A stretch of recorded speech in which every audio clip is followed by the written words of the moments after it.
Thank you for inviting me. I just want to make sure that you can hear me. Yeah, can we raise your voice? I will make sure to raise the voice. And can you just indicate by raising your hand the ones of you who are not Danish native speakers or do not master Danish? All right, thank you. So I will put in some English words here and there and hope that you will be able to follow me. I also want to tell you that as a researcher, I tend to use long sentences, but I'm really working hard to make it clear what I mean.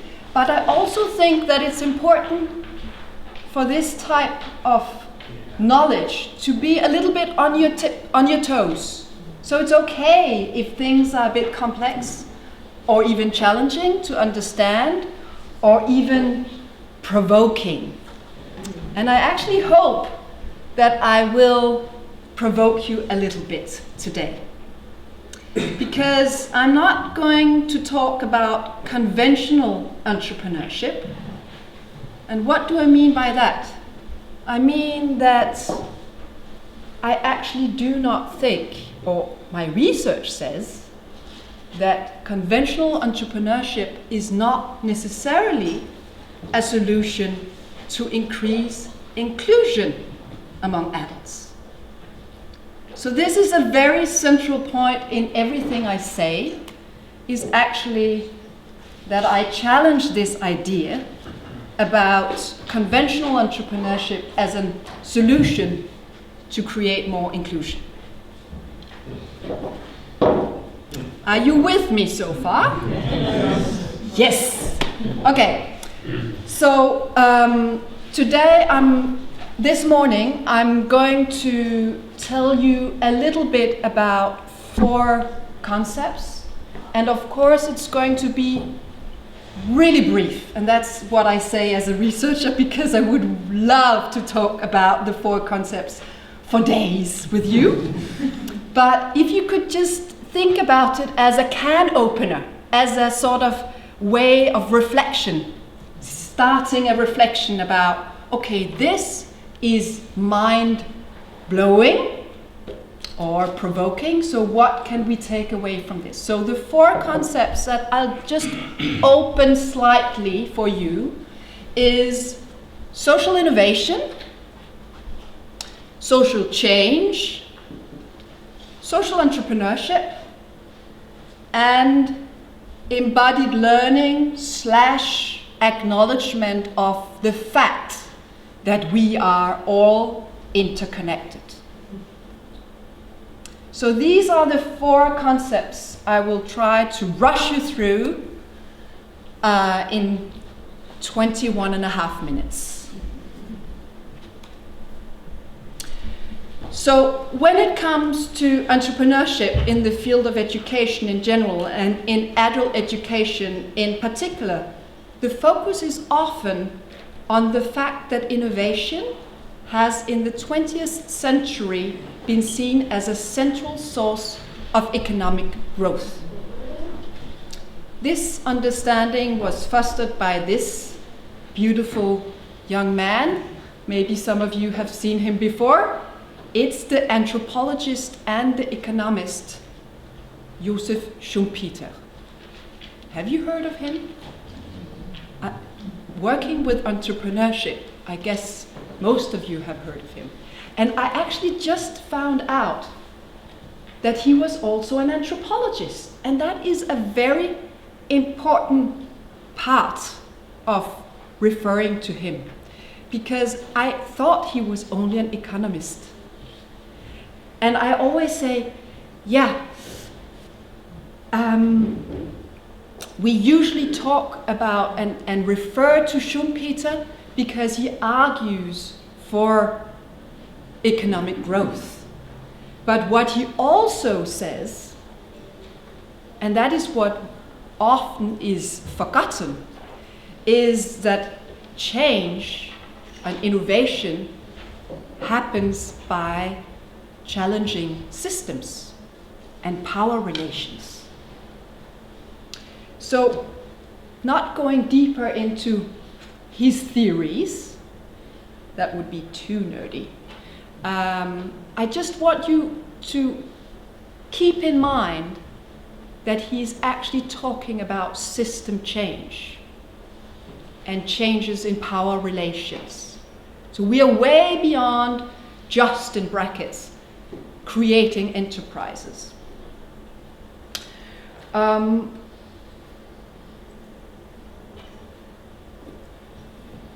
So when approaching social innovation as a process of changing power structures and relationships, it becomes important to understand what empowers people.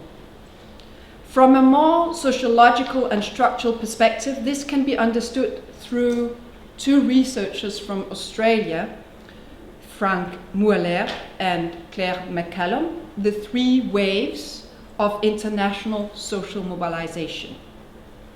So what they find in order to create social change, which is the second concept, is that it comes through radical emancipation from exploitation and oppression. And this is based on social theories focusing on equity and emancipation. The second wave is local anchoring and development. And this is also really important when you think about the adult students that you have in your education, because they are part of a neighborhood. They are part of interacting in their local communities. So how can we think about that social innovation and inclusion can happen from the outset of local communities? The third wave is social and solidarity economy. And that is something that they see as an answer to the 2008 global financial crisis. So from a social psychological perspective, when you think about how change is actually coming about, it is through, of course, thinking in local terms. It's thinking about changing power structures, but it's also taking a point of departure actually from a personal perspective, but not an individual. I think it was Elena sitting here saying there are also cultural differences, but there are also theoretical differences in how can we see the individual as part of something bigger. So social change involves an alteration of the social order of society. It may include changes in social institutions, so we understand that from a structural perspective, but from an educational perspective, we have like a group of students and we address every one of them in the teaching. So that is adding to the understanding to social change, to the understanding of what empowers people at a structural level, such as inclusion means being able to change the way that each one of us are participating in local communities and social relations. Now, social change can be understood in different ways, of course. And here is one of my heroes. She's a professor in Lund University, and she has written a lot about social change. Some of you have heard this thing before, but I think it's okay to repeat it. So we can think about, for example, 3 levels of social change. Social change as a system preservation. What does that mean? It means that when you get your students into the classroom, of course there are skills that they need to learn. But that does not necessarily give them critical thinking, creativity, tools to become active in a democratic society. So it is a potential to change at some point, because with your skills you build up But in the actual approach, that would be system preservation. This could, for example, be learning how to read. In the outset, that would be provide you with a skill, but it doesn't provide you with the tools to be critically thinking or to actually go out and change your conditions of life. But it will come at a later stage. So then you have system expansion as a tool to social change. That would be, for example, repairing the existing system. You have soup kitchens, people going out and making neighbor reaching out to neighbors.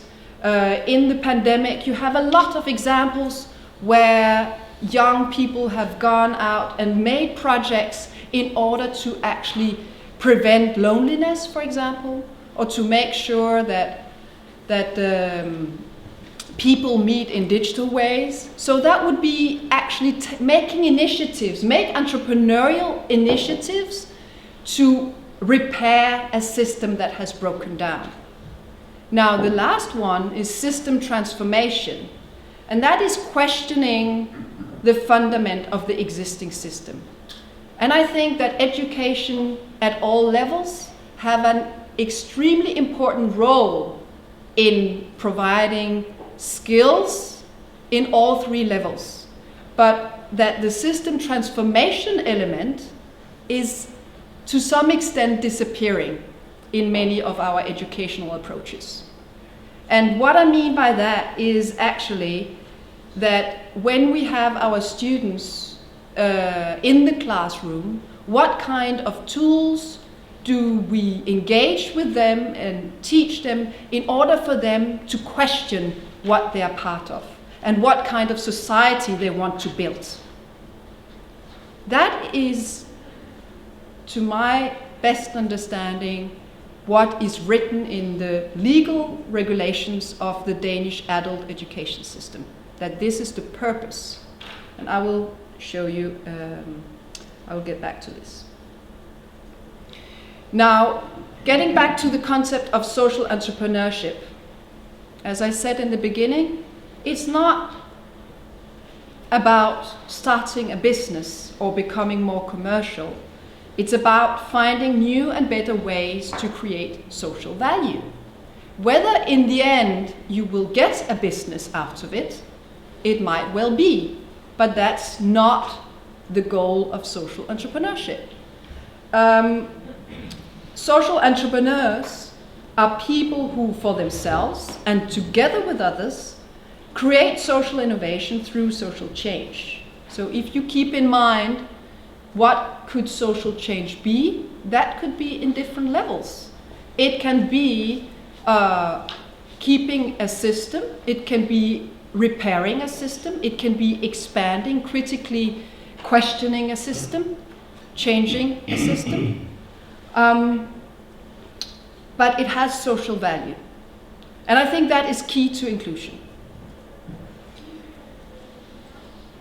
Social entrepreneurs do play an increased role in promoting sustainability, where they are part of and lead initiatives in local communities, both nationally and internationally, for example. Social entrepreneurship can thus be seen as a process in which individuals and organizations with social innovation can create social change. And that goes beyond a specific organizational form. So just to give you an example of this, you have a lot of different types of social entrepreneurial organizations. You have both, I'm sorry for this is in English, I borrowed it from Matt Demorn. So you have also the social enterprises.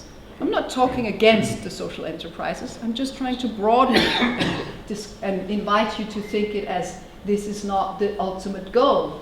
You have a more or less collective focus when you engage in social entrepreneurship. You have more or less social movements-oriented social entrepreneurs. So this is just to give you an idea of how broad can we think, what in the end would create inclusion of adults. You can engage in a lot of different aspects, but I think actually one of the keys to this is actually changing our mindsets in the education, in thinking about what are the resources of our students. Instead of talking about vulnerability, I think we will be better off actually teaching through resources. Even refugees with very little school and literacy. Just to give you an example, think about how competent refugees coming through Europe have been in finding their way, understanding how to deal and negotiate with, how is it called in English? People smugglers. I'm sorry. How to know the different rules of passing all the borders, how to find out where to get food, so our understanding of what it means to be vulnerable or skillful needs to be challenged in order for us to actually engage with people we have in our classrooms and help them to create initiatives that in the end will make them go back to their communities and and engage in an active democratic society. So this is coming to an end. So I have written some words, additional concepts that I will talk more about in the afternoon. Putting it upside down, instead of saying vulnerability, we talk about functional diversity. Some of you have heard this difficult word before. Actually acknowledging that we all come with a huge diversity of resources and approaches to life. And I think this is core in our teaching. It's also core in our teaching to work with radical democratic methods. It means for us to learn as teachers, how can we bring our students' resources into the center and make them emancipated. We don't make them emancipated, but invite in a process that we create emancipation and empowerment. We have to ask. And asking is very basic in terms of giving influence, giving our students the possibility to decide with us what is meaningful and where their resources are. We as teachers need to learn from our students. So with this, I think it's core in social entrepreneurship. We're creating social value, and that is core to inclusion of adults. Thank you.